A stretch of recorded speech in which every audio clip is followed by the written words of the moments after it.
¿Cómo están? Muy buenas tardes. Damos la bienvenida a todos los asistentes a este webinar que se celebra en el marco del curso para docentes multigrado que está desarrollando en conjunto la Universidad Iberoamericana y la Red Temática de Investigación de Educación Rural a figuras educativas del Estado de Puebla. En el marco de este curso hemos organizado de esta manera semanalmente webinars o conferencias, charlas a través de este medio que pretenden fortalecer los contenidos del propio curso. Es para mí un agrado que estén ustedes acompañándonos el día de hoy.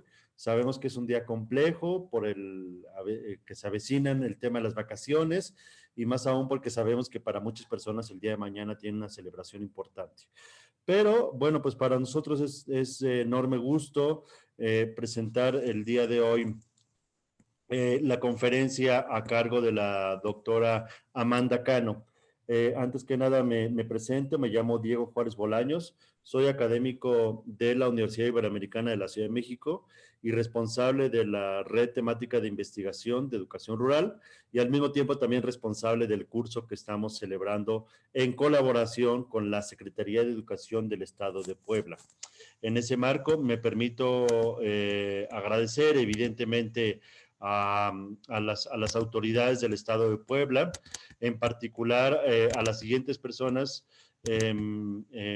al secretario de Educación, Melitón Lozano, a Erika Gómez, directora de Programas Federales, al igual que Alejandra Domínguez, subsecretaria de Educación Básico y Media Superior, a Ixchel Hernández, directora de Apoyo Técnico Pedagógico, Asesoría a la Escuela y Formación Continua del Gobierno del Estado de Puebla, y por último a la coordinadora de este curso también de parte de la Secretaría de Educación del Estado de Puebla, Fabiola Moreno, que al mismo tiempo también es la coordinadora estatal del Programa para el Desarrollo Profesional Docente tipo básico.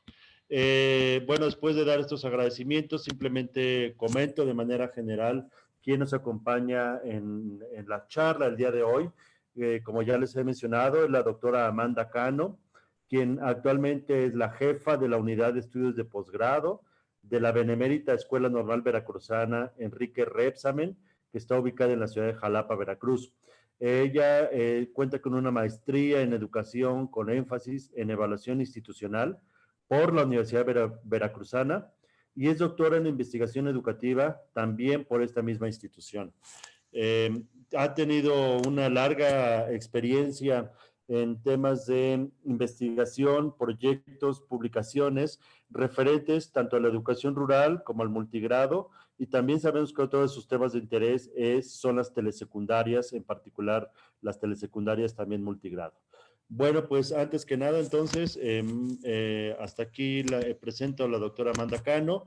La dinámica de la sesión va a ser la misma que en otras ocasiones. Escucharemos la presentación de la doctora Amanda Cano para posteriormente abrir un espacio para leer los comentarios, dudas que hagan ustedes a través del chat del propio Facebook. Les pedimos que cualquier duda que tengan o comentario en relación a la presentación de la doctora Amanda Cano, la puedan ustedes colocar en el chat del Facebook y nosotros las iremos reuniendo y al final de la propia presentación abriremos un espacio para hacer tales preguntas y comentarios a la doctora Cano y abrir un espacio de diálogo con todos ustedes. Pues muchas gracias por aceptar esta invitación, Amanda, y es todo tuyo el micrófono. Muy buenas tardes. Buenas tardes a todos. En realidad para mí es un gusto poder participar en este conjunto de charlas. Sé que con esta se cierra lo relativo a este año en cuanto a este curso compete. En realidad para mí el poder participar siempre en actividades que apoyen la actualización, la formación de profesores de educación básica, pues es muy interesante y un compromiso profesional. Y bueno, la charla que les traigo el día de hoy toca el tema de la didáctica multigrado y su relación también con ciertas didácticas específicas. Entonces, espero les resulte interesante. Sabemos que pues ya estamos arrastrando un año complejo a nivel personal, familiar y laboral para todos. Sin embargo, creo que también ha hecho posible este año en donde pues hemos tenido que trabajar por estos medios tecnológicos, el poder desarrollar este tipo de trabajo. Y bueno, aprovecho para dar también mi reconocimiento al doctor Diego Juárez, precisamente por promover este tipo de actividades tan importantes. Estoy muy orgullosa de pertenecer a la red y de que pues a través del liderazgo de Diego se concreten acciones como estas. Bueno, dicho lo anterior, les quiero comentar que esta charla la he dividido en tres aspectos, ¿no? En tres temáticas, por así decirlo. La primera va a tocar un poquito la cuestión histórica y evolutiva del multigrado, porque creo que para poder entender esos desafíos, esos retos didácticos que enfrentamos en nuestro hacer cotidiano el día de hoy, es importante ver qué ha pasado con este tipo de escuelas a lo largo del tiempo. Entonces voy a ir del pasado al presente y posteriormente a reflexionar un poco cómo miran los propios profesores su hacer diario en ciertas asignaturas en específico, como es el caso del español y de las matemáticas. Así que espero les resulte interesante. Bueno, primeramente me gustaría comentar que en esta revisión evolutiva del multigrado, sobre todo me voy a basar en un texto muy interesante, un artículo que yo les recomiendo revisar, consultar y leer, que es este de la autoría de Rodwell y de Garay, que lleva por nombre las escuelas unitarias en México, en una perspectiva histórica y un reto aún vigente. Mucho de lo que voy a comentar se asocia precisamente con este texto. Y es que, bueno, para entender al multigrado actual, es importante revisar qué ha pasado con la escuela unitaria a lo largo del tiempo y cómo es que interactúa con lo que hoy conocemos como escuela graduada, ¿no? O una institución que cuenta con grupos y grados escolares específicos, en el caso de las escuelas primarias. Bueno, y para ello me gustaría que reflexionáramos, y esto lo voy a traer a colación a lo largo de toda la charla que voy a brindar, tiene que ver con cómo estamos viendo, visualizando, con qué lente estamos mirando el multigrado que desarrollamos diariamente en nuestras aulas. Y eso tiene que ver también con un análisis histórico. Y hay dos posturas que surgieron a lo largo del tiempo y que están todavía vigentes y permanentes. Por un lado, el visualizar el multigrado como algo deficitario, como algo incluso pues que no debe estar o no debe ser, como un mal necesario, algo antipedagógico, algo a superar, o bien visualizar al multigrado como esta posibilidad de poder tener grupos heterogéneos, diversos, en donde niños de diferentes edades, intereses y capacidades interactúan y que eso nos enriquece. Entonces, es importante que nosotros pensemos cuál es nuestra visión y cuál es nuestra perspectiva del multigrado y entender cómo se va gestando en nuestro país este tipo de perspectiva en particular. Bueno, a este respecto, si nosotros hacemos una revisión histórica, vamos a ver que a lo largo del tiempo se va instalando esta idea de la superioridad de la escuela graduada sobre la escuela unitaria.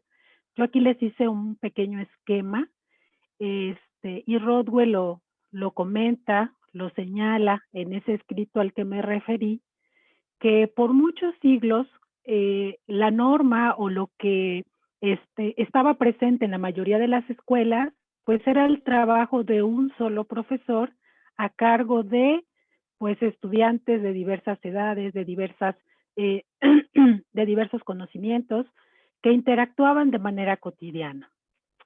Sin embargo, fue hacia finales del siglo XIX que empieza a echar raíces esto de la escuela graduada, tal cual la conocemos hoy en día, ¿no? Y de visualizar que pues era mejor contar con grupos divididos por grados en donde hubiese también varios docentes atendiendo estos grupos. Entonces, si nos damos cuenta, en realidad no tiene tanto tiempo como pensaríamos esto de la escuela graduada tal cual hoy la conocemos, ¿no? Se va instalando a finales del siglo XIX y en realidad consolidándose hacia el siglo XX. Y bueno, tendríamos que estar pensando qué implica el ver a la escuela ya no como una escuela unitaria, sino como una escuela dividida en grados. Y bueno, yo aquí les pongo una serie de rasgos, una serie de características que es importante que reflexionemos, ¿no? ¿Qué tanto en aquel momento se pensó que esto era posible?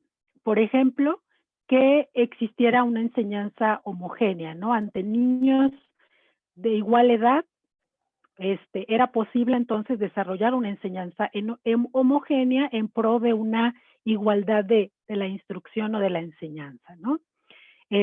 También empezó a dividirse el currículum por grado escolar y pensar precisamente en periodos, tal cual hoy lo conocemos, ¿no? Como ciclo escolar, que nos marca un arranque y nos marca un fin, ¿no? Y bueno, esto obedecía a pues toda la influencia que tuvo México también de los países, sobre todo europeos, ¿no? Que venían impulsando precisamente esta idea de la escuela graduada como norma, idea de modernidad y obviamente de progreso, ¿no? Se veía como algo progresista, como algo de avanzada.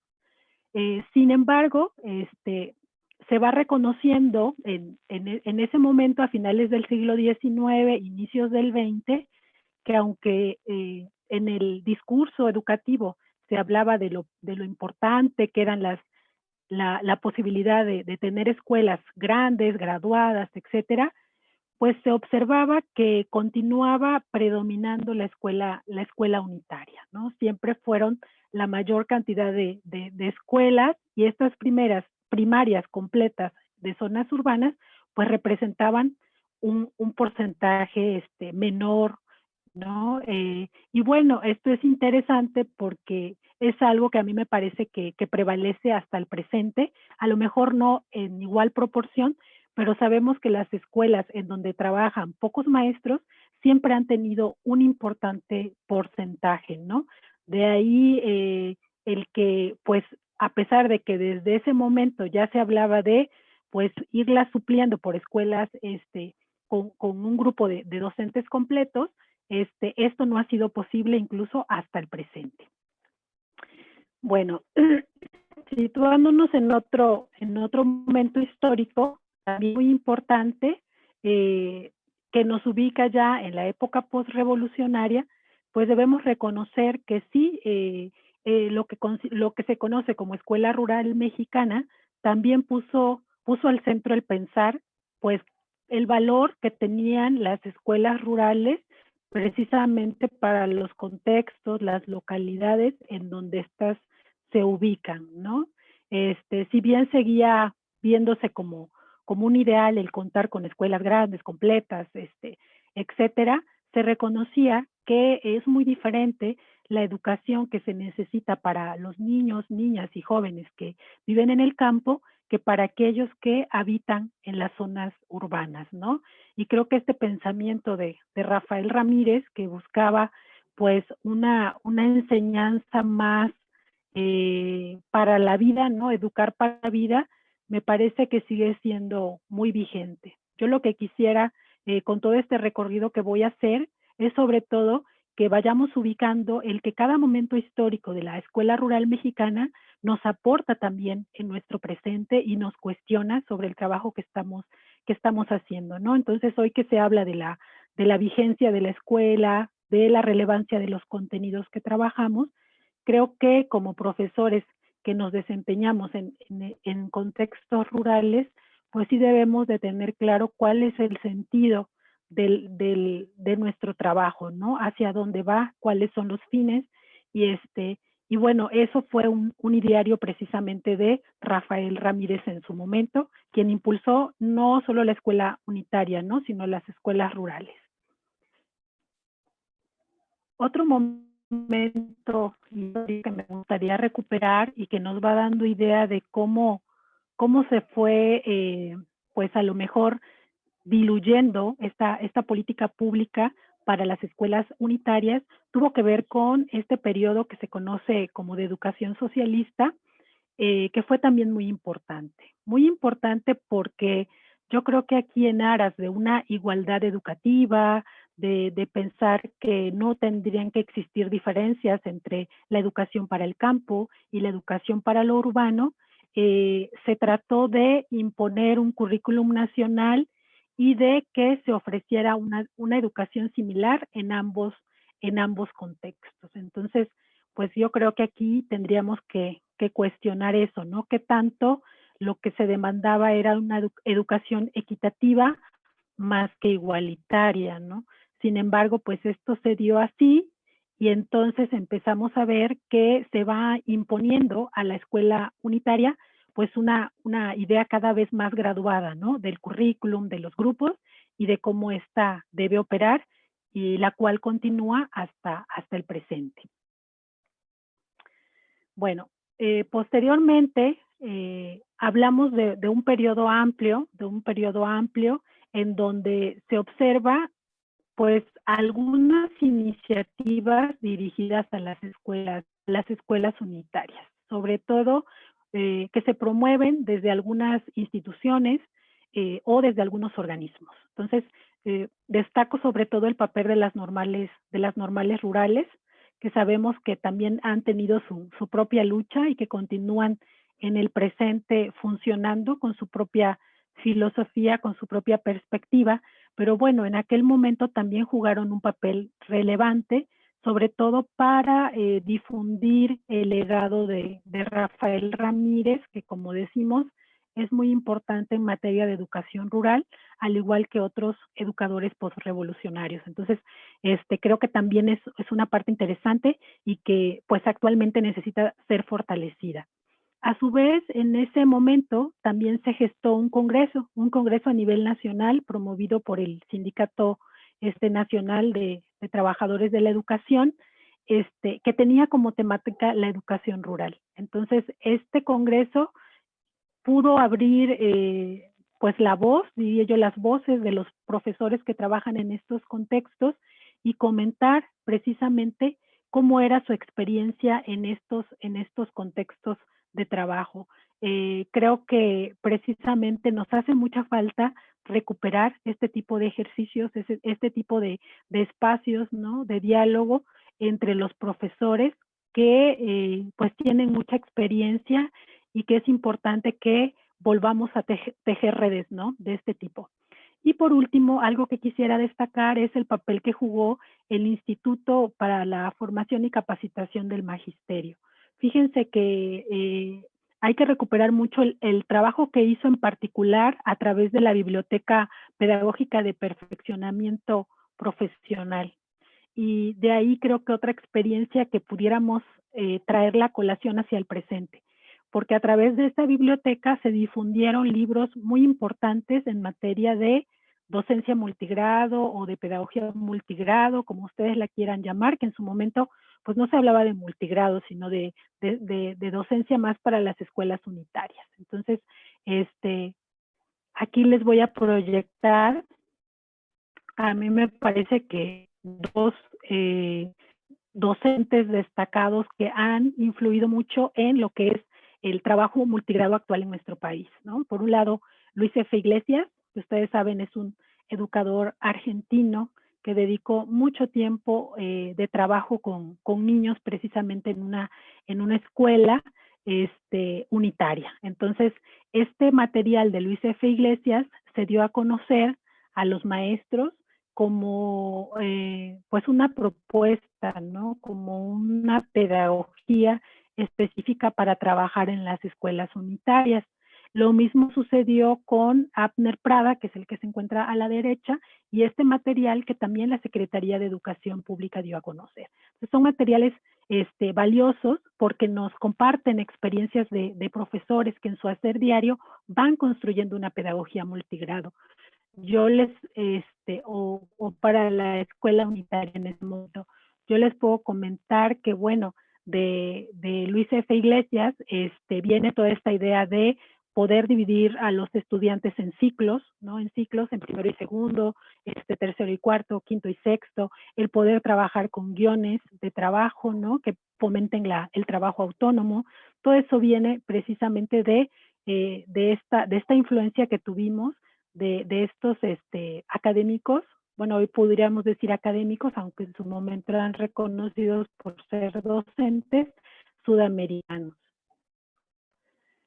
Y bueno, también una institución que en su momento jugó un papel muy importante en esta materia fue lo que se llamó en su momento Centro Regional de Educación Fundamental de América Latina, hoy dedicada más a la educación para adultos, pero precisamente ellos, por cierto, trajeron a México a Luis F. Iglesias, a Abner Prada, y bueno, también difundieron la obra de Santiago Hernández Ruiz, respectiva también a la escuela unitaria. Entonces, la interacción con estos académicos fue también teniendo influencia en algunas escuelas normales. Por cierto, en la que yo laboro, contamos con el privilegio de que todavía docentes que están activos interactuaron en este caso con Luis F. Iglesias y pudieron aprender de él mucho de lo que era su propia pedagogía para el trabajo en escuelas unitarias, ¿no? Entonces, su legado sigue muy, muy presente.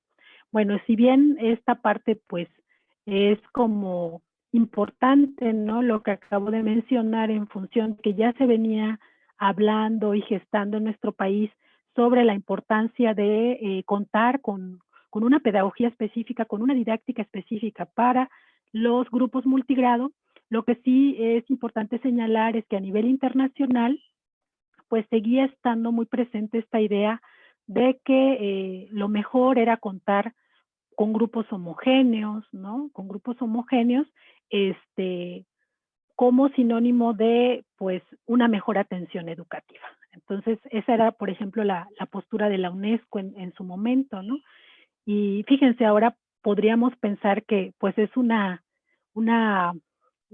concepto, ¿no? De escuela y de manera de organizarla difícil, ¿no? De cumplir, porque sabemos que pues ni los grupos que están divididos por grados son homogéneos, ¿no? Ahora estamos pues ya en otro momento histórico en donde cada vez se reconoce la presencia de la diversidad, de la heterogeneidad en las aulas y en los espacios educativos.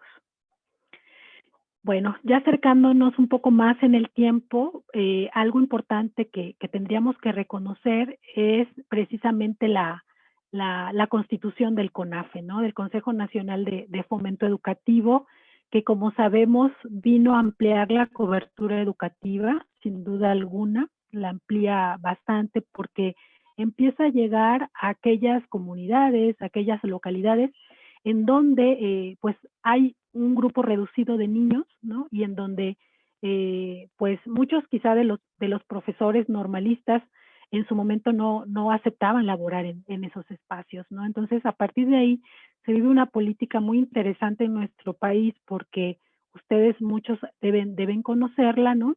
En el sentido de que, pues si no se reúne un grupo mayor a 30 niños, de 30 o más niños, pues operan los servicios del Consejo, ¿no? Del Consejo Nacional de Fomento Educativo y lo hace con una estructura muy particular, ¿no? Ya no a través de profesores, sino de instructores comunitarios, todas estas figuras educativas que a la fecha son quienes están laborando y quienes nos han demostrado también que es posible trabajar con esta diversidad.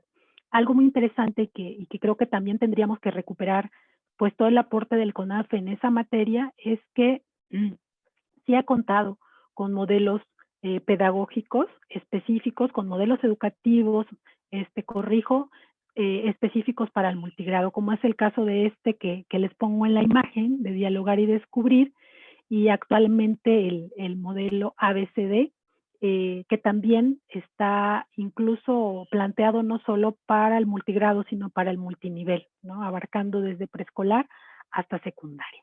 Entonces, pues ahí están una serie de materiales. A mí me parece que las propias primarias regulares tendríamos que estar revisando, consultando, porque son la base, ¿no? La base para el trabajo en este tipo de instituciones y que a nosotros nos puede alimentar también.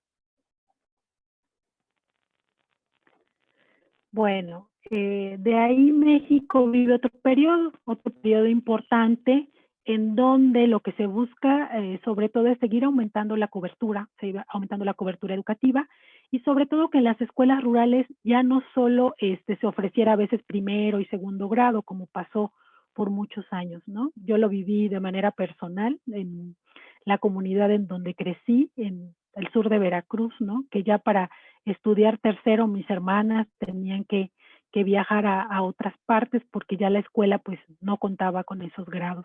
Entonces, el país se pone como meta, ¿no? Aumentar los grados escolares en estas escuelas, que hubiera más maestros.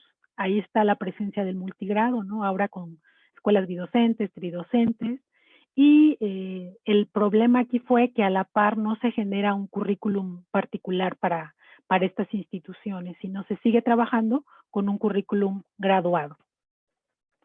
Bueno, en síntesis, para ir cerrando esta parte histórica que ustedes dirán, bueno, ha sido larga y qué pasa con todo esto, ¿no? Yo lo que quisiera traer a la mesa en particular es que si ustedes se dan cuenta, estas escuelas siempre han estado en una lucha constante, como dice Rodwell, ¿no?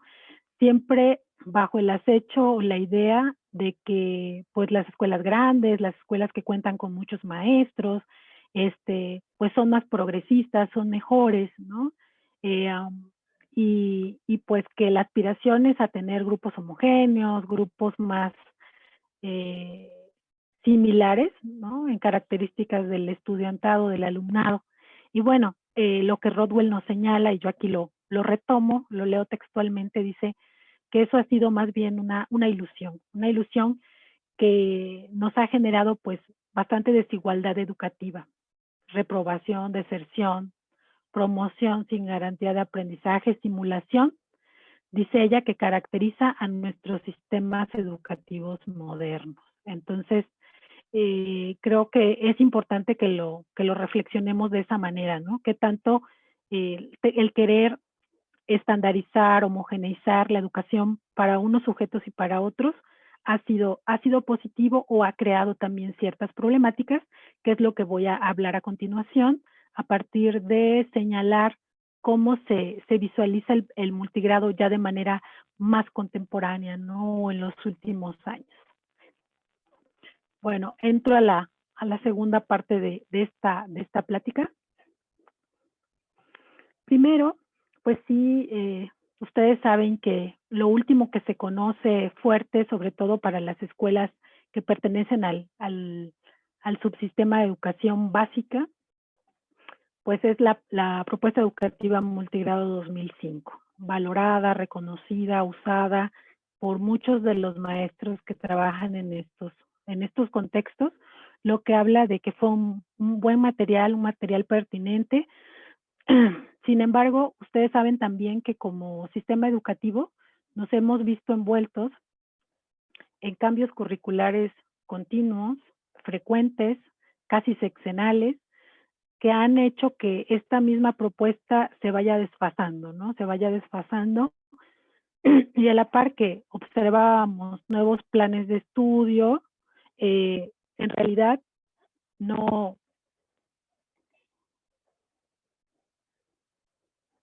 tuvimos ese problema, ¿no? De no contar con una actualización en cuanto a lo que se conoce como el material curricular. Entonces, creo que ahí enfrentamos una problemática a los maestros porque pues tenemos en el multigrado que hacer nuestras propias nuestras propias adaptaciones, nuestras propias modificaciones a un currículum que está diseñado para la escuela graduada, ¿no? Como es el caso del Plan de Estudios 2011 y del Modelo Educativo 2017, que son con los que se está trabajando actualmente. Y bueno, esto nos lleva a pensar en por qué es tan complejo, ¿no? Desempeñarse en este tipo de escuelas. ¿Por qué a muchos maestros pues no les resulta agradable estar en ellas? Porque hay condiciones que la hacen compleja y no tiene que ver solamente con los niños y con la diversidad que está ahí presente, sino con nuestra propia trayectoria profesional, con nuestras historias de formación inicial, que como vimos, aunque algunas normales se interesaron y preocuparon por formar para el multigrado, tampoco ha sido una política nacional el promoverlo, ¿no? Y bueno, en materia de formación continua, ni hablemos, ¿no? También tenemos una deuda pendiente ahí con el magisterio. En el caso de la Normal Veracruzana, donde me desempeño, tenemos una especialidad en docencia multigrado que nos hace sentirnos muy orgullosos, precisamente por todo el legado histórico del que ya he estado hablando, pero somos un garbancito ahí, ¿no? En medio de pues una necesidad muy grande que hay de formarse en el multigrado. Sabemos que en estas escuelas pues trabajan profesores noveles, principiantes en su mayoría, y por tanto que están en una fase pues intensiva de aprendizaje de la profesión docente, de construcción de sus propios saberes profesionales. Entonces la política educativa no ha favorecido que sean los más experimentados los que vayan para allá, sino los más jóvenes, ¿no? Y pues en muchas de ellas la parte administrativa y de gestión también resta mucho tiempo, mucho de la energía de nuestros maestros. Entonces, todo esto hace compleja la labor en la escuela multigrado. Pero bueno, esto responde a lo que ya había yo mencionado en la evolución histórica, ¿no? De cómo se van gestando estas escuelas y cómo siempre se les ha querido asimilar a las escuelas graduadas, ¿no? Incluso hace poco tuvimos también esta perspectiva de ir concentrando, escuelas concentradoras, ¿no? De niños y por tanto tratar de desaparecer ciertas escuelas pequeñas. Entonces sigue muy vigente estas dos perspectivas que les decía yo al inicio de la charla, ¿no? La deficitaria y la necesaria o la del potencial.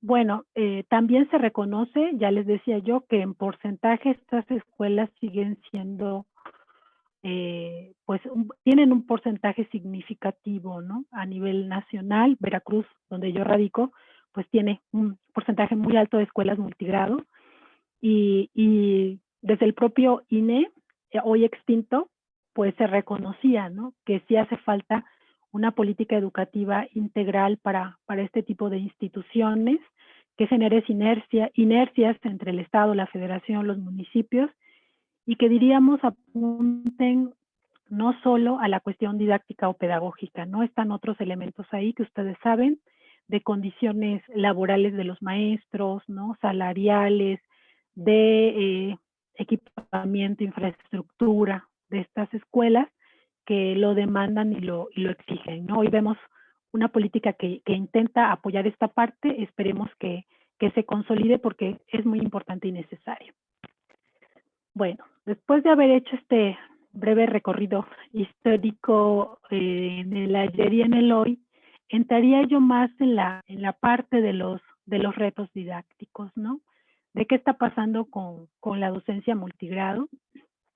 Y bueno, voy a tratar de recuperar algunos elementos, algunos más desde la investigación, otros más desde lo que dicen ciertas instancias u organismos. Por un lado, ustedes saben, ¿no? Que toda la cultura de evaluación o de medición, como ustedes la quieran llamar, que se privilegió en décadas pasadas, pues dio un panorama, una visión, una valoración, ¿no? De estas escuelas y sus resultados educativos. podemos o no estar de acuerdo con lo que se decía, ¿no? Año con año los resultados pues se movían poco y, y hablaban de pues diferentes áreas de mejora en estas instituciones, ¿no? Entonces también yo siento que esto alimentó mucho la idea deficitaria de estas instituciones, ¿no? Sin embargo, sabemos que pues estos resultados se explican de una manera multifactorial, ¿no? No es solamente atribuible a la escuela o a los profesores, ¿no? Situándonos en dos campos formativos que es en los que yo me voy voy a profundizar o a poner la mirada, bueno, lo que el INE en su momento decía era que pues casi el 70% de las escuelas multigrado rurales públicas se ubicaban en los niveles más bajos de logro educativo, ¿no? Los ubicaban insuficiente. Y en el caso de matemáticas, incluso decían que el porcentaje era aún más alto, ¿no? Cercano al 73%. Bueno, esta es una mirada, vuelvo a repetir, de lo que pasaba en estas instituciones. Pudiéramos buscar múltiples razones, ¿no? Del por qué en el multigrado se obtienen bajos resultados si las comparamos, sobre todo con otro tipo de contextos. Yo considero que el multigrado es un espacio que nos demanda como el dominio de dos grandes didácticas, ¿no? O de dos grandes campos, más bien. Primero, lo relacionado con la propia pedagogía multigrado. Ya vimos que pues hay todo un desarrollo, ¿no? Del multigrado a nivel internacional, a nivel Latinoamérica, y seguimos en proceso de construcción de esta teoría multigrado porque se sigue moviendo, ¿no? Los sujetos no son los mismos, los profesores no son los mismos y nos demandan precisamente nuevas formas de trabajo y de organización. Entonces, quien trabaja en el multigrado debe dominar esta pedagogía multigrado, pero también el manejo del currículum formal es muy importante. Y el currículum formal también se sustenta en una serie de didácticas puntuales o específicas, ¿no? Y bueno, sobre el currículum formal también pudiéramos aquí hacer una serie de comentarios, ¿no? Tanto la existencia de actualmente dos planes de estudio, en el caso de primaria, en el caso de secundaria, y pues que cada vez este currículum se hace más amplio, más complejo, con una estructura muy pensada en la escuela graduada y que le demanda al profesor pues más cosas, ¿no? Cada vez son más extensos, también eso hay que señalarlo. Ustedes revisen los planes de estudio anteriores y eran libritos pequeños, ahora cada vez son más gorditos y por tanto le demandan al profesor mayor revisión. Y bueno, ese currículum formal a su vez también se fundamenta en enfoques, en perspectivas teóricas, didácticas, bastante complejas. Entonces, todo eso hace de la docencia multigrado, pues un área que nos demanda muchos elementos.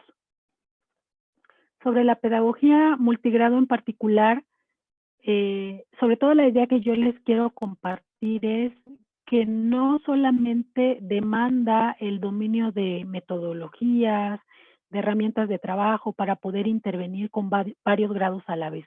Creo que esta disciplina también nos demanda esta perspectiva, un posicionamiento, ¿no? Respecto a cómo vemos al estudiante, al contexto rural, ¿no? Y nuestra propia docencia en esa situación, ¿no? Si como deficitaria o como algo que podemos enriquecernos e intercambiar y trabajar con esta diversidad presente en las aulas. Entonces, esta disciplina sobre todo tiende a esta segunda perspectiva del potencial pedagógico. A mí me gusta recuperar sobre todo de Carmen Montero una serie de características o principios de esta pedagogía multigrado que impactan nuestra docencia, ¿no? ¿Qué implica trabajar en contexto multigrado? Yo voy a señalar algunos rasgos, ¿no? Por un lado, entender que pues nos demanda que los grupos de trabajo, los grupos de niños heterogéneos estén desarrollando varias actividades de manera simultánea, ¿no? Todos deben de estar trabajando al mismo tiempo, a veces en actividades iguales, a veces en actividades distintas, y superar esto de los tiempos de espera, ¿no? Los tiempos muertos que sabemos que se ocasionan mucho cuando queremos tener enseñanza directa, ¿no? Con todo el grupo. Entonces, ese es uno de los principios básicos del multigrado. También el reconocer que nuestro estudiantado es heterogéneo y por tanto su participación va a ser muy diferenciada. Y eso no está marcado solo por los grados escolares que cursan, ¿no? Sino por sus capacidades, por sus habilidades, por sus comportamientos, por sus aptitudes. Entonces, algo que nos demanda el multigrado también es conocer precisamente a nuestros alumnos en todas esas características que tienen. Y no solo es hacia los alumnos, también nos demanda hacia el trabajo docente el ir combinando y alternando modos de trabajo, ¿no? Entonces, por momentos atendemos de manera directa, por momentos atendemos de manera indirecta. Entonces, eso también es parte de los saberes o de los conocimientos que se van desarrollando cuando se trabaja en aula multigrado. Y pues los propios estudiantes también van alternando sus modos de trabajo. Entonces, ustedes saben que en materia de agrupamientos, ¿no? Los agrupamientos flexibles es algo que se promueve también mucho desde el aula multigrado. Entonces, nos obliga a promover el aprendizaje grupal, el interaprendizaje y también el aprendizaje individual o autoaprendizaje. Por cierto, hoy en día muy necesario, ¿no? En situación de distanciamiento y de pandemia, me parece que esto del trabajo autónomo está cobrando muchísima relevancia, que tanto nuestros estudiantes están pudiendo trabajar sin el apoyo directo de un profesor o de un docente. Entonces, estos son algunos de los elementos presentes en la didáctica multigrado, ¿no? Y bueno, otra parte en la que me voy a situar también es en las didácticas específicas, ¿no? Que se relacionan con las asignaturas. Entonces, sobre todo voy a recuperar una experiencia particular de investigación en donde tratamos de indagar cómo valoraban los propios profesores su docencia multigrado en dos campos pues tan importantes, nodales, que tienen un peso curricular tan fuerte como es el español y las matemáticas, ¿no? Ya sé que hoy en día no se llaman así las asignaturas, pero para reducirle les voy a llamar de esta manera, ¿no? Entonces, voy a hacerles mención de una investigación que hicimos, por cierto, varios miembros e integrantes de la red en varios estados de la República Mexicana, aunque los resultados que aquí presento, sobre todo están situados en Veracruz, ¿no? Y fíjense que nos propusimos tratar de analizar esas dificultades, les decía yo, de los profesores para la enseñanza y el aprendizaje de estas dos asignaturas, ¿no?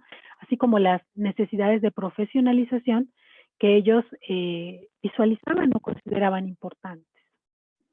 Entonces, es un estudio que, pues, abarcó varias zonas escolares, varios municipios, desde escuelas unitarias hasta bidocentes, tetradocentes y hasta una que otra pentadocente. Y pues sumamos en total a 178 profesores, tanto de la zona centro de Veracruz como de la zona sur. Sobre todo me voy a situar en algunos de los resultados que a mí en lo particular me llaman la atención y creo que nos deben permitir reflexionar, ¿no? ¿Qué está pasando con el multigrado hoy, con la docencia multigrado también en educación primaria? Primero reconocer, ¿no?, que muchos de los profesores que laboran en estos espacios poseen perfiles también heterogéneos, ¿no? Perfiles de formación heterogéneo. No todos son profesores de educación primaria y bueno, por ahí creo que nos da a entender que hay retos, ¿no? Respecto a conocer el currículum formal de la educación primaria, porque muchos de ellos no fueron formados para trabajar en este nivel educativo.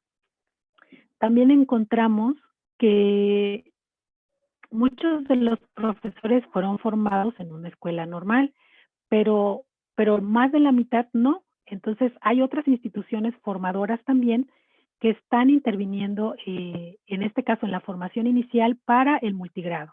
Entonces, eso también conlleva pues esta capacidad de generar sinergias entre las diferentes instituciones que estamos formando para este tipo de contexto rural.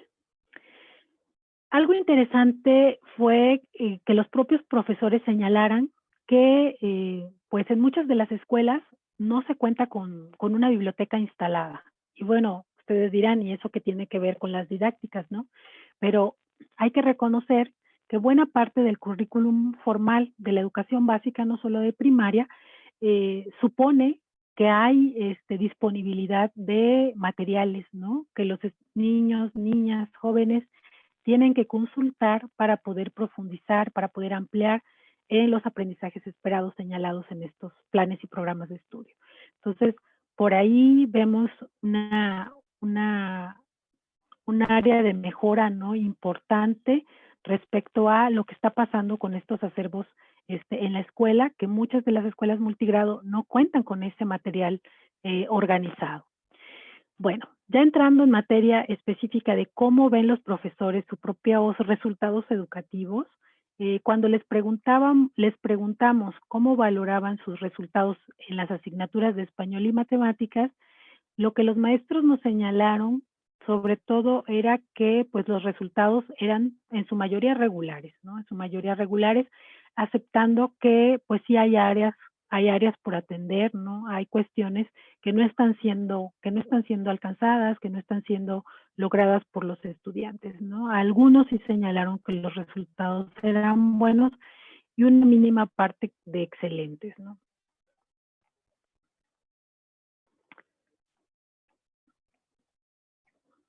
Bueno, algo que nos pareció muy interesante es preguntarles a los profesores a qué atribuían los resultados de aprendizaje de sus estudiantes, ¿no? Cómo veían ellos o cómo explicaban el obtener estos resultados.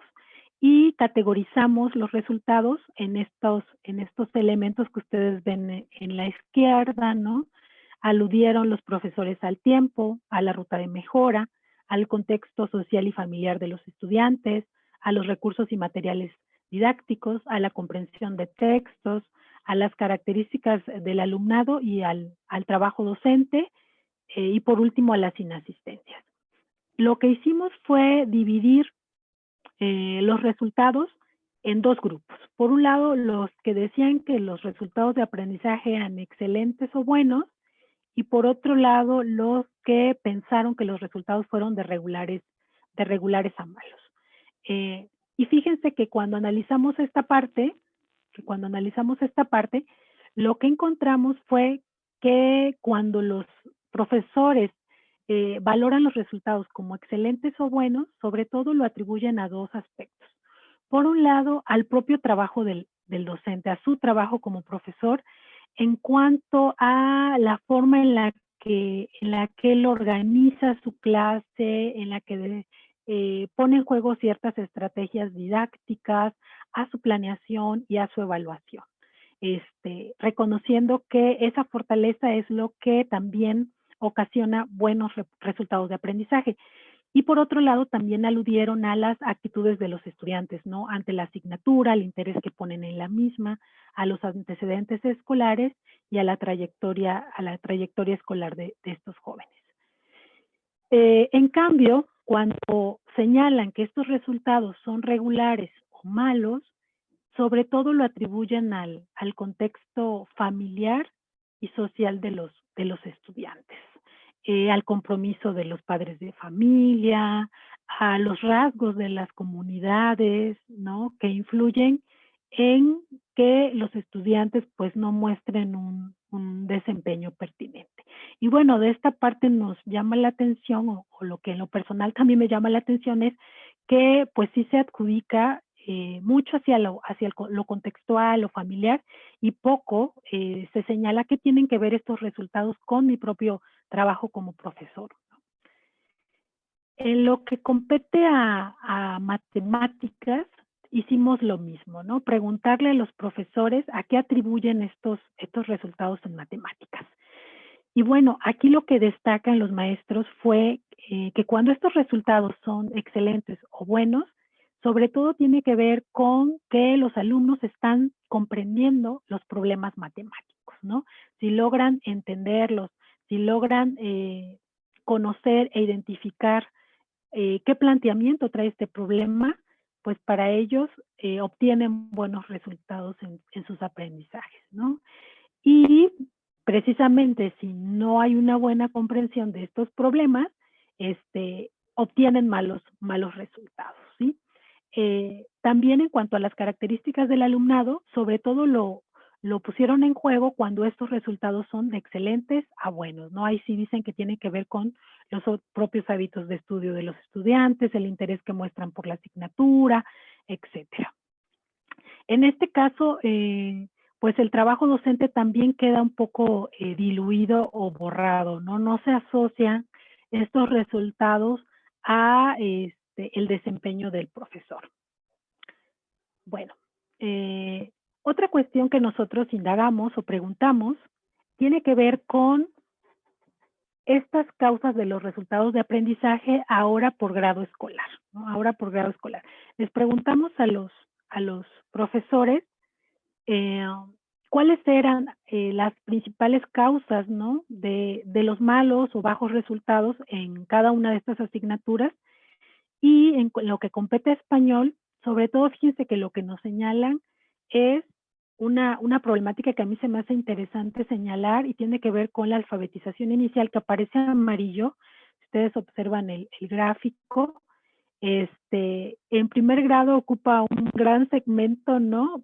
Que diríamos, bueno, sí, porque en los primeros grados pues está muy presente esto de la alfabetización como una necesidad. Sin embargo, sigue apareciendo incluso hasta cuarto grado, ¿no? Entonces, creo que ahí nos habla de la importancia de poder detonar, desarrollar procesos de formación tanto inicial como continua que apoyen a los profesores en esta materia. Y bueno, otra de las causas que señalan los profesores o áreas de mayor problema tiene que ver con la comprensión textual, ¿no? Con la comprensión lectora, como se le conoce, y que aparece en color azul claro, y ustedes van a observar cómo va creciendo a medida que avanza la escolaridad de los niños, acentuándose en quinto grado de manera particular, ¿no? Entonces, creo que también esto es algo digno de reflexionar y de poner atención, ¿no? Con qué está pasando y cómo poder atender estas dificultades que están enfrentando los profesores. En la asignatura de matemáticas, cuando les pedimos señalar también por grado escolar en dónde se encuentran los mayores retos o desafíos, los profesores hablan de las características del alumnado como lo más complejo, ¿no? O lo más difícil, o una de las causas que provoca pues rezago en esta asignatura. Y señalan sobre todo los antecedentes escolares. Bueno, no lo mencioné en la anterior diapositiva en lo que compete a español, pero pues sí hablan de que pues estos alumnos escasamente cursan preescolar, ¿no? La mayoría está experimentando en la escuela primaria por primera vez lo que implica ir a la escuela, y esto les genera también un punto de partida diferente, ¿no? Diferente. Entonces, hablan de que eso va siendo problemático también para la enseñanza que ellos brindan. Y por otro lado está la comprensión de problemas, ¿no? De nueva cuenta aparece y se acentúa sobre todo en el quinto grado. Ahí es en donde los profesores identifican las mayores problemáticas. Bueno, también les solicitamos a los profesores valorar su enseñanza en la asignatura de español, contemplando como 3 grandes elementos. Por un lado, yo como profesor multigrado que desarrollo esta asignatura, ¿qué tanto tengo un conocimiento disciplinar? Que en este caso pusimos ahí algunos elementos, ¿no? Desde conocer de tipología textual, de géneros discursivos, de aspectos gráficos, ortográficos, semánticos. Ustedes saben todo lo que moviliza el español, ¿no? Y el propio proceso de alfabetización inicial ya es un reto. Y por otro lado, estaría lo que compete al conocimiento quizá más didáctico, al cómo, a estas estrategias, a las técnicas, a las metodologías. Y también les cuestionamos cómo andaban sus conocimientos del currículum formal, ¿no? Del plan y de los programas de estudio. Entonces, los profesores, fíjense que lo que sí identificamos que les costó un poquito de trabajo hacer esta valoración, yo creo que este ejercicio nos nos permite poner sobre la mesa qué tanto podemos también ser nosotros autocríticos de nuestra propia didáctica. Aunque sí señalaron que en donde tienen mayores dudas es en lo didáctico y en lo relativo al plan de estudios, ¿no? Entonces, pues son dos patitas por ahí importantes, ¿no? De todo proceso de enseñanza-aprendizaje, el currículum formal, lo que sostiene al currículum formal, y los profesores pues nos están señalando que por ahí hay dudas y hay debilidades. Lo mismo hicimos en el caso de matemáticas, cuestionarles precisamente cómo valoraban su conocimiento disciplinar, que es bastante interesante y complejo en esta asignatura, el didáctico y el relativo al programa de estudios. Y en donde señalaron mayores retos, mayores dudas, es en lo relativo al plan de estudios, ¿no? La mayoría se ubicó en que lo manejaba aceptablemente lo didáctico. Bueno, en cuanto a sus necesidades de profesionalización, en el área de español, pues sí hablan sobre todo de dos aspectos. Por un lado, los aspectos didácticos, ellos consideran que necesitan mayores elementos didácticos y en congruencia, pues señalaron de manera particular a la planeación. Algo similar ocurrió en matemáticas, también aludiendo a la planeación, aludiendo a la didáctica, y aquí nos parece interesante que se señale la necesidad de contar con mayores elementos para usar material didáctico. Tan importante en multigrado, sabemos, el contar con recursos, con materiales, ¿no? Que permitan el aprendizaje de nociones matemáticas. Bueno, fíjense que estos fueron algunos de los resultados de esta investigación y son congruentes con otros estudios que en lo personal he hecho, sobre todo recuperando la experiencia de los docentes que cursan la especialidad en docencia multigrado y que tienen la oportunidad de hacer pues un diagnóstico amplio, fino de lo que pasa en sus aulas, ¿no? Y bueno, ahí ellos nos señalan precisamente que pues tienen estas dificultades, por ejemplo, para que sus estudiantes adquieran el principio alfabético, lean de manera convencional, no obstante algunos niños estén cursando pues ya grados superiores de la primaria. También aluden a las dificultades en la comprensión textual, en la redacción de textos, ¿no? En el manejo convencional de la ortografía, y bueno, en esos diagnósticos que elaboran, tanto el área de español como matemáticas está muy presente, ¿no? Al igual que lo que tiene que ver con la convivencia, ¿no? Con la convivencia en el aula, que siempre resulta un reto en estos espacios. Lo que hemos ido recuperando tanto en este estudio que les expliqué o que les compartí como con los estudiantes, que sí los profesores están muy situados en contar con estrategias, ¿no? Con formas de trabajo que les permitan pues enfrentar de mejor manera su docencia. En el campo de la lectura, en el campo de la escritura, ¿no? Y todo esto. Sin embargo, yo también quisiera señalar que en el terreno didáctico, aunque nos interese el camino de las estrategias y del cómo, creo que esta charla apunta a reflexionar que el multigrado es más que un cómo, ¿no? O que un conjunto de estrategias, ¿no? También implica un posicionamiento como profesor e implica el dominio de didácticas específicas asociadas a las asignaturas y de la propia didáctica multigrado, ¿no? Y todo eso también tiene que ver con aspectos teóricos. Reflexionemos que aunque pensemos que detrás de nuestra práctica no hay teoría, pues es todo lo opuesto, ¿no? Siempre lo que hacemos se sustenta en una teoría, aunque ésta no sea del todo consciente. Entonces, bueno, ya para ir cerrando mi charla y no robar más tiempo del debido, creo que el reto que tenemos, sobre todo actualmente en materia de currículum formal, es que si tenemos o vivimos con una sobrecarga curricular importante, ¿no? Una saturación de aprendizajes esperados, antes contenidos, que a veces no sabemos ni cómo hacerle. Creo que la propia pandemia nos ha hecho priorizar aprendizajes. Ese es uno de las huellas que nos va a dejar esta pandemia, ¿no? El ver que, pues sí, el currículum también se puede ir priorizando en función de los intereses, las necesidades de nuestros estudiantes, ¿no? Y que, pues tampoco querer abarcar mucho, permite a veces el consolidar o el profundizar en determinados aspectos. Yo aquí les traigo a Mafalda porque, por cierto, estamos resintiendo la pérdida de su creador, ¿verdad? Pero como para pensar precisamente en como profesor el compromiso que tengo, ¿no? En esa didáctica específica y en esa priorización de contenidos.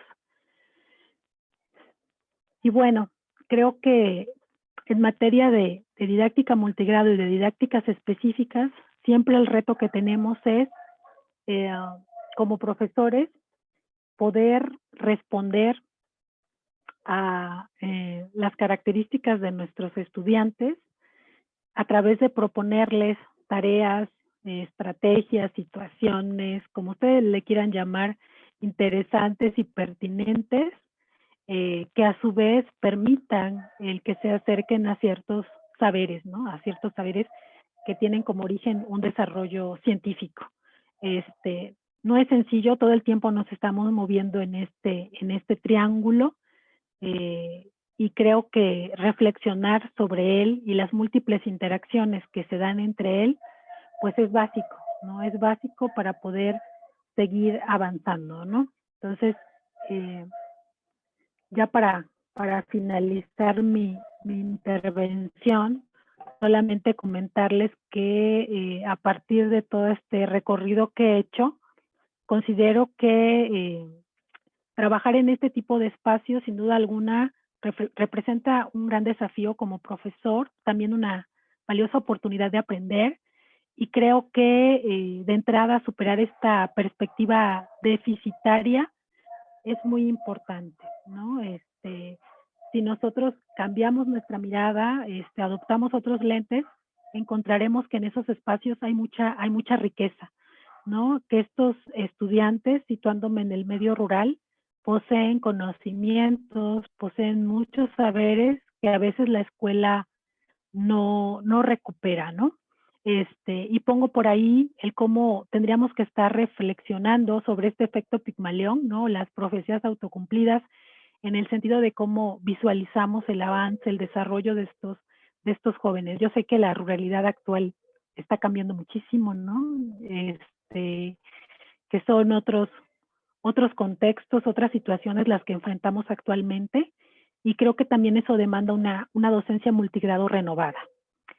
Hemos hablado de los resultados de aprendizaje en dos campos importantes, como es la matemática y el español, y creo que esto nos debe de llevar a reflexionar cómo está nuestro propio sistema didáctico, ¿no? Cómo está nuestra docencia, cómo están nuestras situaciones de aprendizaje, y cómo hacemos que en una situación donde hay diversidad de estudiantes, ellos logren avanzar en su lectura, en su escritura o en su resolución de problemas en el área de matemáticas. Y bueno, por último quisiera señalar que creo que el multigrado, al igual que el que no se desempeña en multigrado, pues nos demanda una formación continua, ¿no? Ya vimos que a nivel histórico y nacional ha sido difícil, ¿no? Promover una formación no solo continua, sino inicial para el multigrado, ¿no? Ya sabemos que hay una deuda pendiente, ¿no? Que hay una política que no se ha sostenido en el tiempo, ¿no? Que hay vacíos, y creo que si no vienen las cosas de arriba para abajo, pues de abajo para arriba sí podemos hacer mucho, ¿no? Hoy lo vemos a través de estos ejercicios que se han generado en situación de pandemia, ¿no? De irnos comunicando mejor, de ir tejiendo redes de colaboración o comunidades de aprendizaje que nos permitan aprender unos de otros, ¿no? Así como vimos que en su momento grandes pedagogos, grandes docentes compartieron con nuestro país sus saberes, Creo que hay mucha valía en muchos de los profesores también mexicanos experimentados. Yo conozco muchos de ellos, de los cuales he aprendido muchísimo respecto a su experiencia en situación multigrado. Entonces creo que tendremos que seguir tejiendo esa comunicación y esa interacción. Y bueno, por aquí culmino esta parte de la charla, Diego. Muchas gracias, Amanda. Pues realmente creo que ha sido espero que sigas mejor de poder hablar, porque nos comentabas que estabas un poco mal de salud, pero bueno, creo que ya con la charla se olvidó un poco y te escuchamos bastante bien. Muchas gracias. Simplemente mencionar, ahorita yo voy a ir haciendo lectura, algunos comentarios y preguntas que han colocado en el Facebook. Los invitamos a cualquier pregunta o duda, comentario que tengan relación a la charla de la doctora Amanda Cano, pues la puedan escribir en el Facebook, nosotros los vamos a recuperar. Creo que nos ha hecho un excelente apartado tanto histórico, ¿no? El surgimiento, la creación de las escuelas graduadas, sobre todo, más que el multigrado, y este estudio que nos está mostrando de una manera muy clara y que en ese sentido nos marca y más bien es señalar que realmente en los últimos años ha tomado un impulso la producción investigativa de proyectos, de publicaciones en relación al multigrado. Hubo un periodo donde era difícil encontrar literatura al respecto, pero creo que en los últimos años se ha fomentado este tipo de investigaciones, evaluaciones, estudios, y creo que el que usted nos comparte, pues efectivamente abona en este tenor. Entonces, si le parece bien, voy a leer en grupos de tres, para hacerlo tampoco tan en grupos de tres, voy a hacer tres preguntas o comentarios y después ahí van a ser como en bloques. El primer comentario o pregunta tiene que ver con que si los resultados del estudio que nos ha mostrado están publicados o se pueden consultar para que lo puedan ellos revisar. Ese sería como el primero. Posteriormente, simplemente decir que nos están acompañando maestros y público y han enviado saludos desde Tabasco, San Luis Potosí, Puebla, Veracruz, Jalisco, Guanajuato, Estado de México, Hidalgo y Colombia. Bueno, en el tema también de preguntas, la colega o la compañera Dakota Ibarra pregunta lo siguiente. ¿Debería existir un propio plan de estudio para escuelas multigrado? Y de ser así, ¿cuáles tendrían que ser sus características? Está relacionado esto a las siguientes dos preguntas.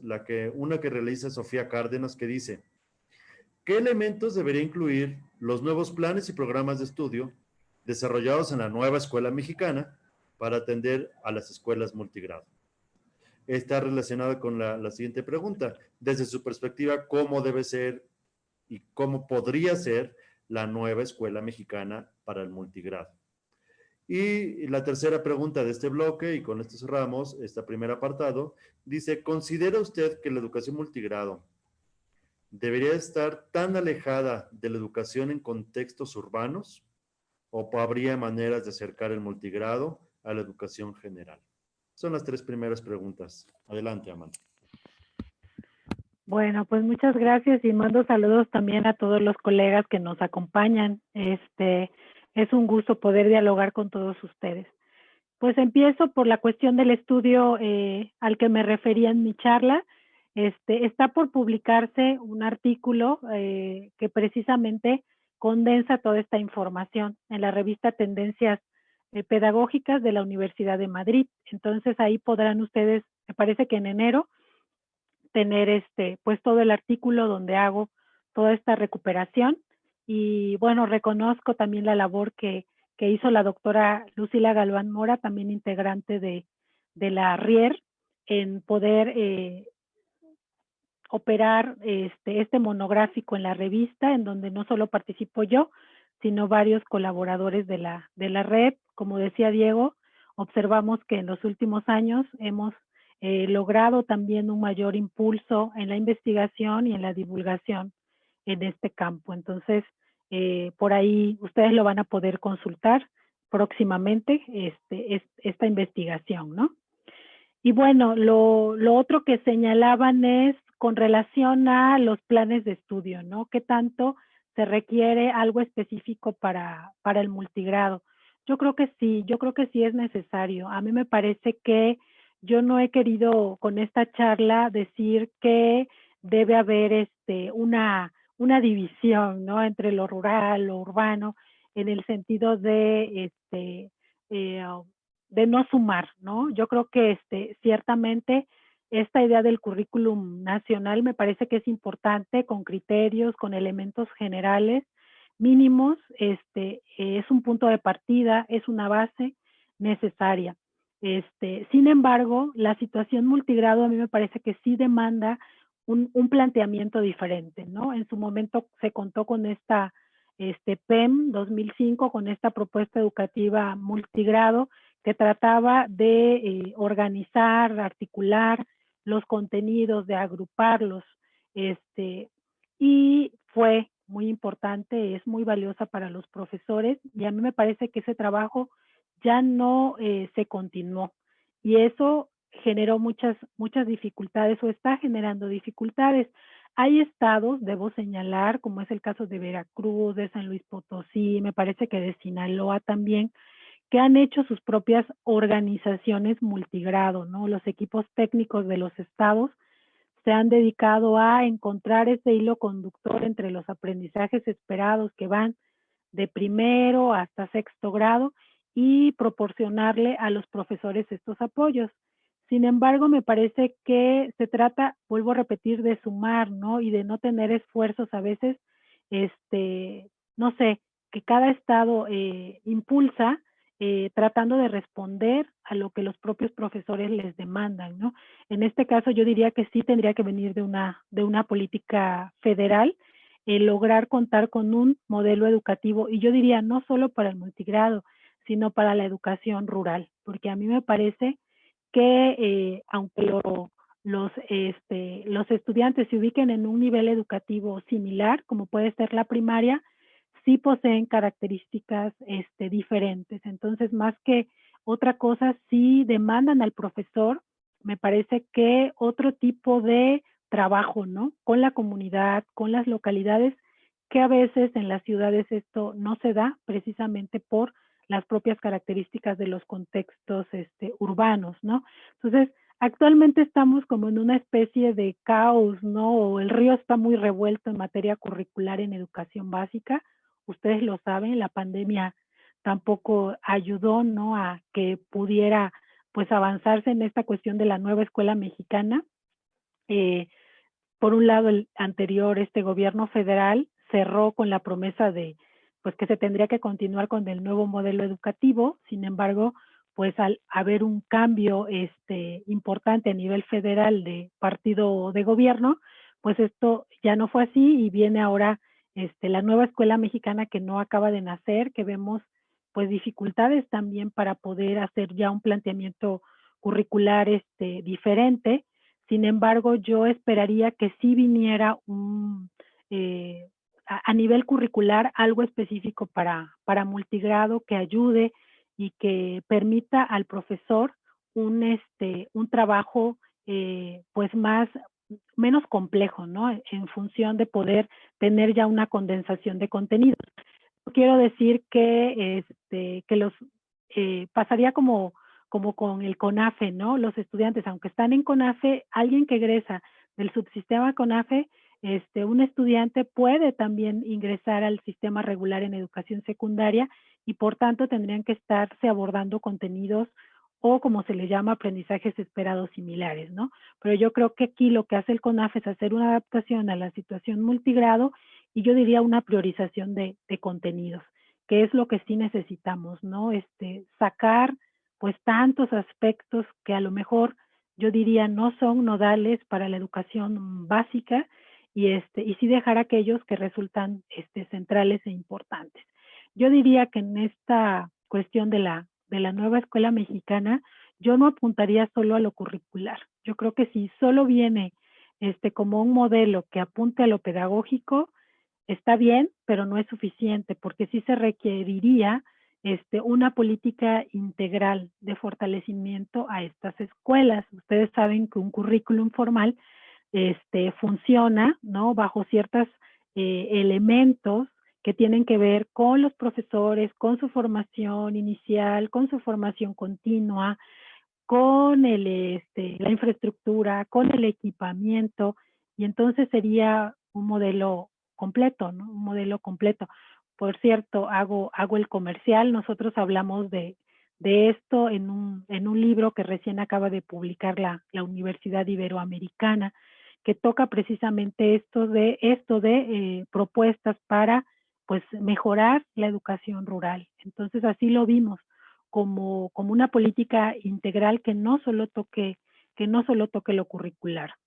Ahora, desde la nueva escuela mexicana se habla de dar mucho impulso a la formación ciudadana, a lo ético, ¿no? Al trabajo valoral. Y creo que esto sí es muy importante para el multigrado y para pues la situación que se enfrenta actualmente en las comunidades rurales, muchas de ellas desintegradas o golpeadas por la violencia, hay que decirlo también, ¿no? Entonces creo que esta parte sí es muy importante, la escuela multigrado lo potencia porque pues los niños tienen que aprender a interactuar con sus pares, ¿no? Que a veces son de edades más grandes, ¿no? Y de otras características. Entonces creo que toda esta parte debe estar muy presente en esta propuesta que se haga para el multigrado.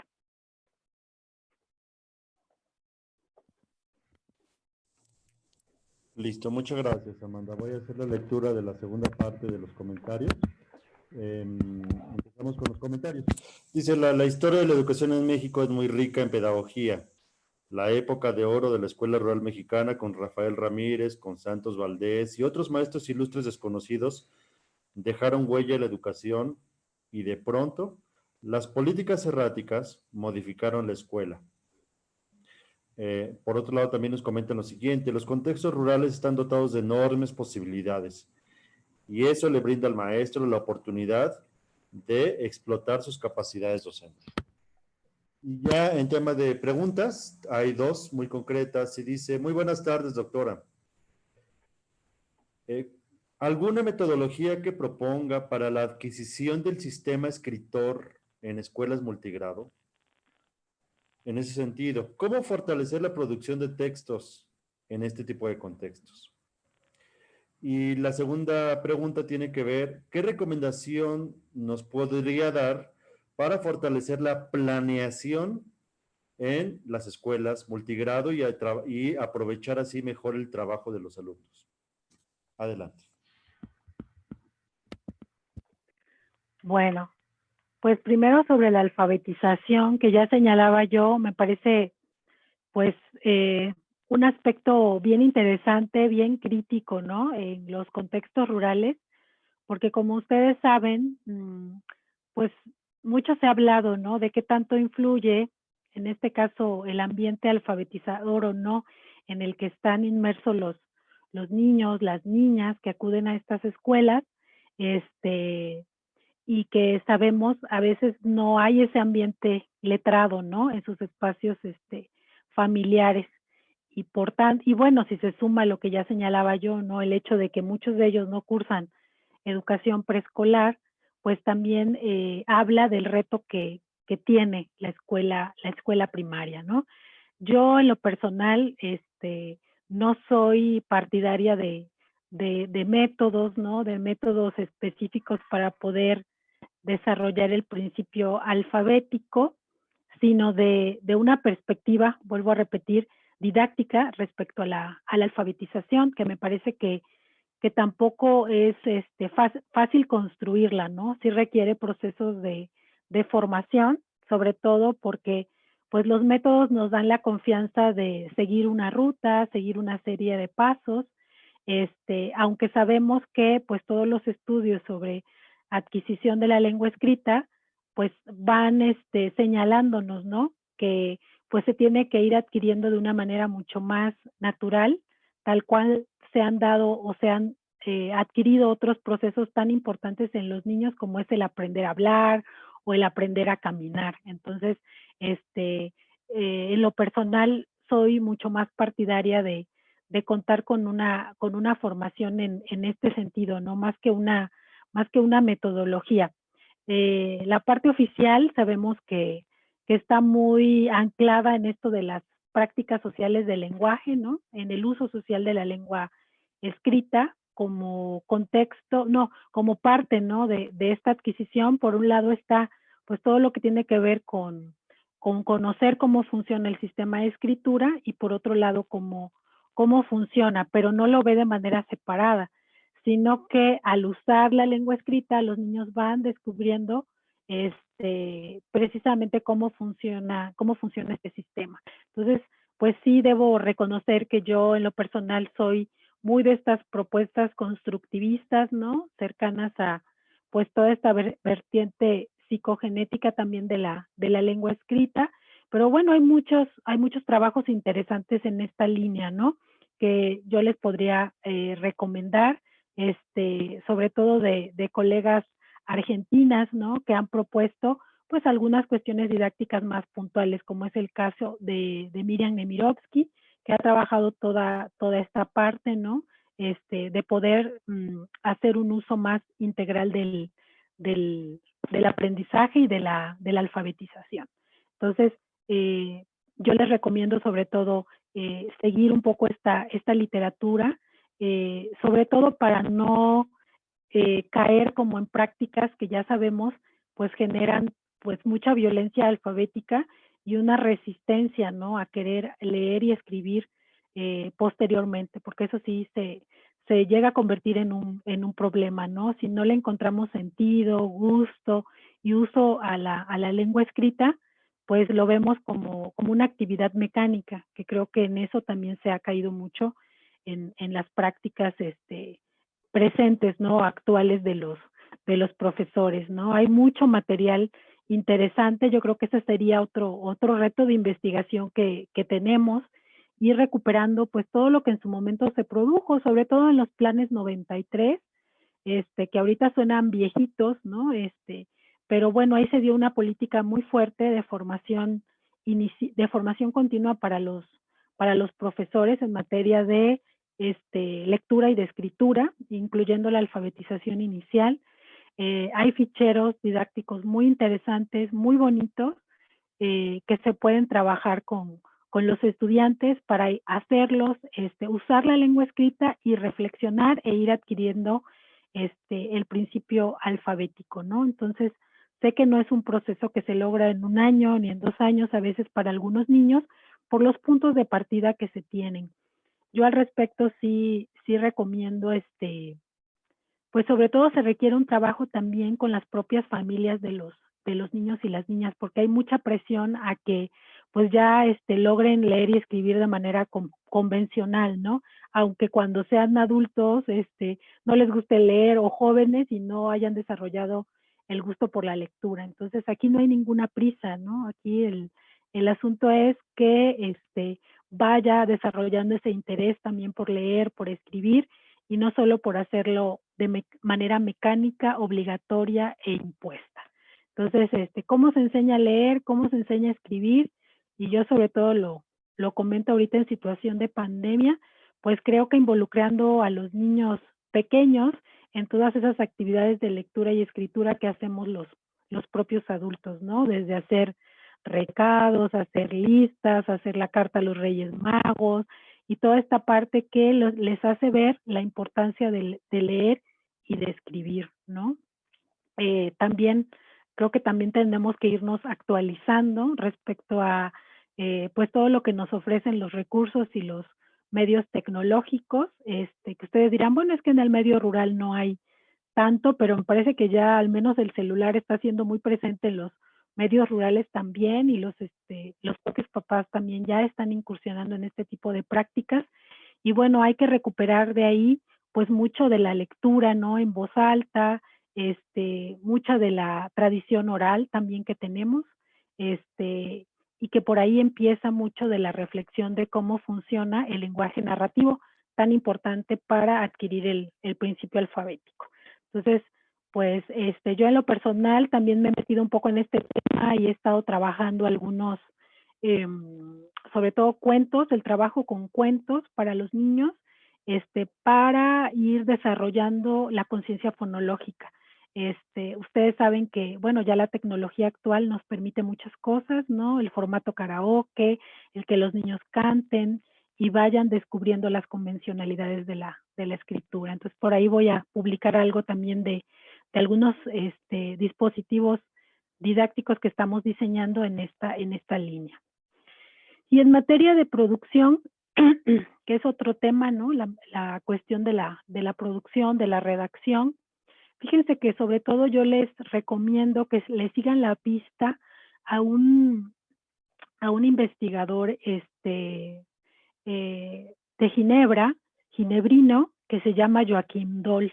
Joachim Dolz ha desarrollado, a mí me parece que una de las didácticas más puntuales en materia de producción textual en el mundo.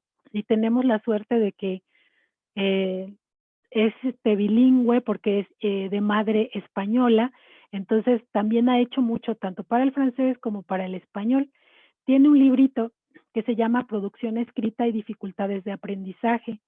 Se los recomiendo mucho, búsquenlo, porque trae pues una serie de secuencias didácticas que él ha probado junto con profesores para poder afianzar la redacción en los estudiantes.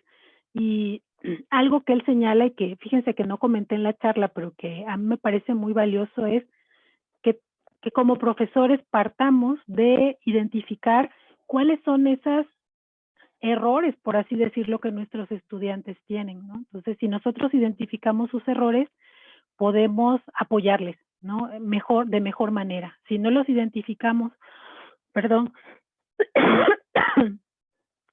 pues va a ser muy difícil poder detonar una planeación, hablando del tema de planeación, que responda a pues esas necesidades que ellos tienen en cuanto a su escritura, ¿no? A veces son necesidades motivacionales, ¿no? Porque ya han generado cierto rechazo a leer, a escribir, y entonces los temas se vuelven relevantes, ¿no? ¿Qué tema podemos plantear que lo motive a la lectura y a la escritura?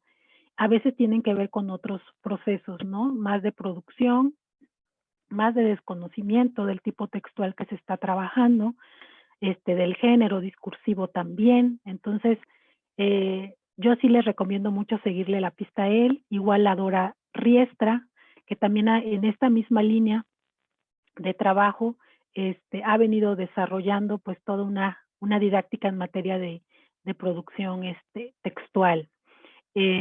Y por último, me comentaban o me preguntaban cuestiones de planeación. Pues sí, ciertamente, yo creo que la planeación didáctica es uno de los aspectos más complejos para el multigrado, partiendo de, primero, ¿no? De esto del currículum formal que no nos ayuda mucho, porque pues está graduado. Sin embargo, yo sí les recomendaría en primera que cuenten con estas organizaciones multigrado que los estados han generado porque les ayuda a organizar de mejor manera su trabajo diario, ¿no? La planeación no es solamente un formato o anticiparse, ¿no? Totalmente a la fase ya de actividad, ¿no? O del currículum en acto, sino todo este ejercicio que desarrollamos como profesores cuando estamos con los niños tomando diferentes situaciones.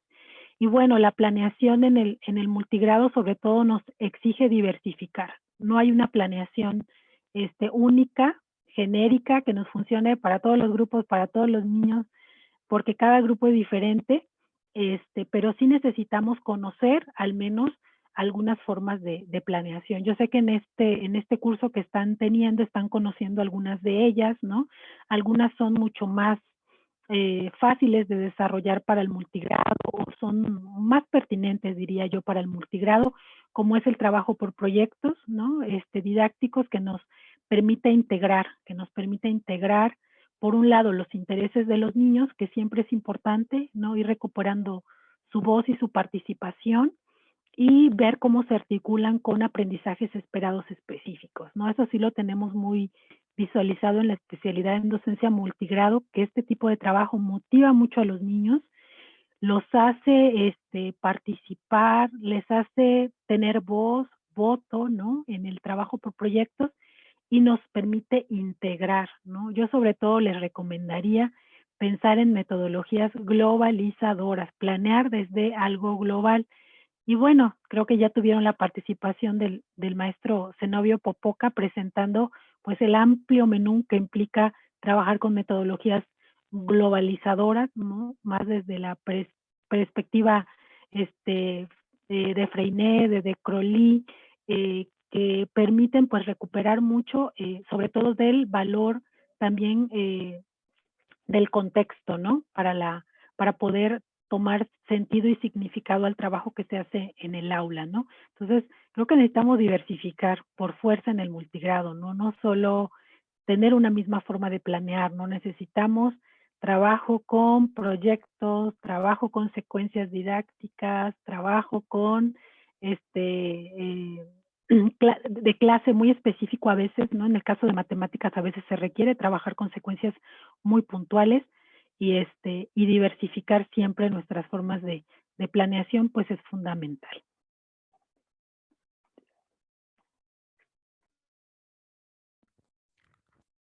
Muchas gracias, Amanda. Bueno, pues simplemente ya para no abusar, la última pregunta, más bien comentario es, si tienen, si nos puede proporcionar información sobre dónde adquirir o consultar tanto la bibliografía como los ficheros, los materiales que usted nos ha compartido durante el día de hoy. Sí, con todo gusto. Yo hago llegar un listado ahí de materiales.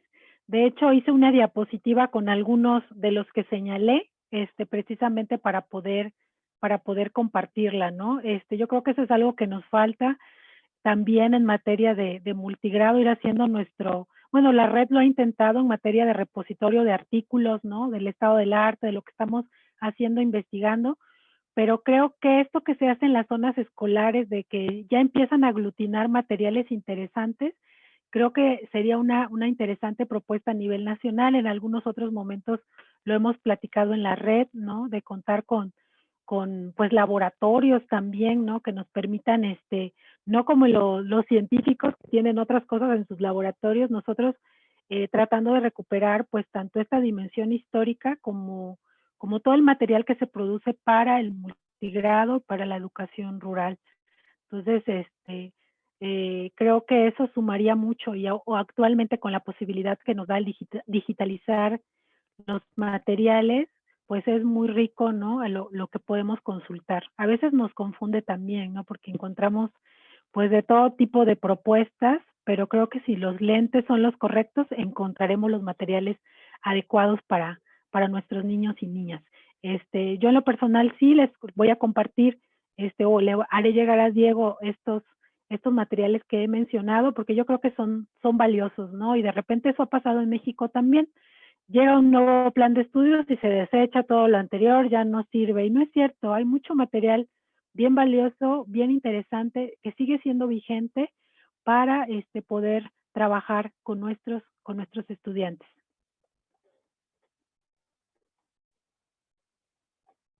Perfecto, sí, de hecho, un reto que tenemos precisamente en el marco del curso que estamos haciendo en multigrado en Puebla es crear precisamente un repositorio de materiales didácticos multigrado. Nosotros lo vamos a comenzar, aunque sabemos que efectivamente eso se va a tener que enriquecer con una tarea colaborativa. Va a ser imposible que nosotros reunamos todos y cada uno de los materiales que sabemos que no solamente a nivel entidad educativa, perdón, entidad federativa, sino que también a través de colectivos de maestros han elaborado. Entonces, sí, es una tarea que tenemos pendiente, ya no para este año, pero para el próximo, que ya faltan pocos días, sí tenemos que hacer esa tarea. Y simplemente en relación al comercial que hizo Amanda, aquí está la portada del libro de las propuestas de educación rural. Es un libro en el cual colaboramos muchos miembros de la red de educación rural. Es un libro coordinado por el gran trabajo de Paola Arteaga y Zenobio Popoca. Y sí, la intención es, y ya después lo difundiremos cuando sea, porque ahorita solamente existe la versión en papel, que se adquiere a través de la página web de la Ibero, pero existirá en su momento la versión electrónica y ya la difundiremos. Pero sí, la intención es generar propuestas realistas, alcanzables, que puedan fortalecer la educación rural, propuestas centradas en la realidad y no propuestas generadas solamente desde cubículos académicos. Bueno, y aprovecho que estamos en la época de comerciales, ya para ir cerrando, comentarles para todos los que nos acompañan, que el siguiente webinar se estará ya programando para el mes de enero del próximo año. En particular es el sábado 9 de enero a las 10 de la mañana. Este webinar estará encabezado tanto por Valeria Rebolledo, y Tatiana Mendoza, quienes nos compartirán otra experiencia o un material muy particular desarrollado y pensado para escuelas multigrado que se llama Yoltocat. Entonces, tanto Valeria como Tatiana nos van a exponer cómo este material, que evidentemente ya, si usted lo googlean, lo pueden encontrar, se puede descargar, pero qué mejor que las propias coautoras de este material que nos puedan platicar sobre el desarrollo y las potencialidades que tiene este material, específicamente desarrollado para escuelas multigrado, en una colaboración entre el DIE del CIMBESTAB y la Secretaría de Educación del Gobierno del Estado de Tlaxcala. Bueno, pues hasta aquí entonces dejamos la sesión del día de hoy. Muchas gracias, Amanda, gracias por el tiempo, la dedicación y un doble agradecimiento porque sabemos que ahorita no estás en las mejores condiciones de salud y por los tiempos, efectivamente. Esto es todo un reto los viernes en la tarde estar en este tipo de dinámicas y simplemente mencionarles que ya lo coloqué yo en el Facebook de la red, de que estas conferencias, webinar, charlas, conversatorios, los estamos grabando y que se suben al YouTube de la red. Es ahí, sí, ya les compartí el link, ahí ya aparecen lo que ya mencionaba hace un momento Amanda, la conferencia, la primera, la inaugural, que impartió el maestro Zenobio Popoca. Posteriormente está la de la semana pasada, que fue la de Ruther Boix, y también la que desarrolló el colega de la Ibero, Stefano Sartorello, junto con otras maestras de la modalidad indígena, sobre el método inductivo intercultural. Entonces, esas grabaciones ya aparecen en el YouTube de la red, por si son de ustedes de su interés. Y bueno, nuevamente, bueno, pues aprovechar así que el espacio para desear para todos lo mejor en este cierre de año complejo que hemos tenido para todos. Para muchos sigue el mes de marzo, ha sido el mes de, dicen que estamos en el día 200 del mes de marzo, porque sí, parece que parecería que a partir de marzo estamos viviendo efectivamente eventos históricos, pero al mismo tiempo retadores para todos. Y bueno, pues nuevamente, Amanda, muchas gracias por el tiempo, la dedicación. Muchas gracias a Dafne por todo el apoyo tecnológico para que esta transmisión se pueda desarrollar. Y evidentemente, muchas gracias a todos los que nos están acompañando esta tarde de viernes en el canal de Facebook de la Red Temática de Investigación de Educación Rural. Muchas gracias. Gracias a todos. Un gusto.